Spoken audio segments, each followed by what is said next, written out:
नमस्कार, मैं आयुष्मान। आप देख रहे हैं दी न्यूज़ प्लग।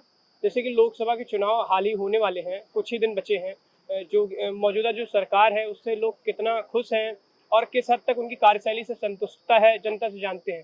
भैया, आपका क्या नाम है? जी, मेरा नाम ब्रजेश है। आप मोदी जी से या उनकी कार्यशैली से या भाजपा से किस हद तक खुश हैं?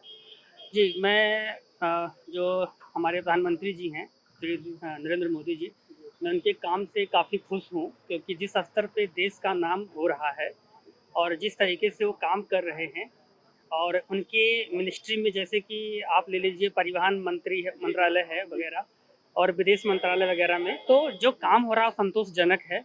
और एज ए युवा मैं बहुत खुश हूँ उनके कामों से, जिस तरह के वो काम कर रहे हैं। और हमारे लिए भी नए नए अवसर खुल रहे हैं, क्योंकि अगर हम देखें तो प्राइवेट सेक्टर में भी काफ़ी अपॉर्चुनिटीज आ रही हैं जॉब को लेकर के भी। जैसे जैसे विपक्ष का कहना है कि रोजगार ही कम है सरकार में। मुझे लगता है कि रोजगार का कम नहीं है, क्योंकि समय बदल रहा है। हम सरकारी नौकरी की तरफ कब तक भागते रहेंगे? अगर हमें दुनिया में बाकी देशों की तुलना में अगर हमें आगे जाना है, तो हमें अपने देश को विकास के रास्ते पे ले जाना पड़ेगा, और उसके लिए हमें प्राइवेट सेक्टर को देखना पड़ेगा।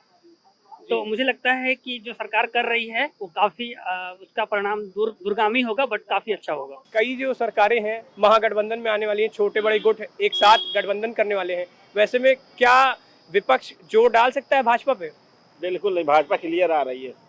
जी, जैसे अंकल जी कह रहे हैं कि भाजपा का जीतना तय है, और जो भी स्कीम है, जो भी 75 साल पूरे होने पे जो 19 में आया था, तो उस पे क्या-क्या जो मैनिफेस्टो जारी हुआ था, उस पे आप खुश हैं जो पूरा हुए हैं सरकार के वादे जो थे? भाई साहब, सरकार के सारे वादे पूरे हो रहे, फिलहाल सरकार आ रही है। कैसी दिखती है? इससे गिरा हुआ भारत देश को प्रधानमंत्री दोबारा नहीं मिलेगा।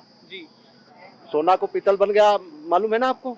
आपको मालूम है कि नहीं मालूम है? जी, जी। मालूम है ना? आपने कभी क्वेश्चन उठाया? आप मतलब किस हद तक नाखुश हैं? मतलब आपके क्या-क्या अब मुद्दे हैं? हम मुद्दे तो बताया ना कि इससे गिरी हुई सरकार न केंद्र में न उत्तर प्रदेश में दोबारा कोई नहीं आएगी। है कि मोदी जी जो विदेशी दौरे करते हैं, इसमें कुछ सच्चाई नहीं रहती, ये समय और पैसे की बर्बादी है। इस पे आप क्या कहना चाहेंगे? भैया ऐसा तो नहीं है कुछ ऐसा। आज दिख नहीं रहा, लोगों को दिख नहीं रहा है क्या कि समय की बर्बादी कर रहे हैं या कुछ कर रहा है वो अच्छा, नहीं प्रधानमंत्री। नहीं, जनता का ये भी एक रुझान है कि इससे जो अपना देश है वो मजबूत है, विश्व पटल पर मजबूत हो बिल्कुल रहा है मजबूत भारत। है, बिल्कुल बहुत ज्यादा मजबूत हो रहा है इस समय हमारे देश। अभी आपने अंकल अभी जी कल ही को- की बात है, अभी जी। कल ही की बात है, गए थे विदेश दौरा करने। जी जी वो बगल में खड़े हुए थे साहब, वहाँ के जो जी। राष्ट्रपति थे, और वो भाषण दे रहे थे। जी। तो क्या कितनी बड़ी बात है, उनको बैठे रहना चाहिए, लेकिन वो खड़े खड़े बात तो कर मतलब रहे थे। एक कार्यकाल जो इस तीसरा समय ऐसा प्रधानमंत्री कहीं मिलेगा नहीं, जी जी। चाहे यूपी का हो देखिए, चाहे। इनका 14 के बाद 2 बार कार्यकाल हो चुका है, क्या तीसरी बार भी भाजपा आएगी? बिल्कुल आएगी, पक्का आएगी, 100% आएगी, आप तो मतलब पूरे श्योर हैं? पूरे श्योर। जी।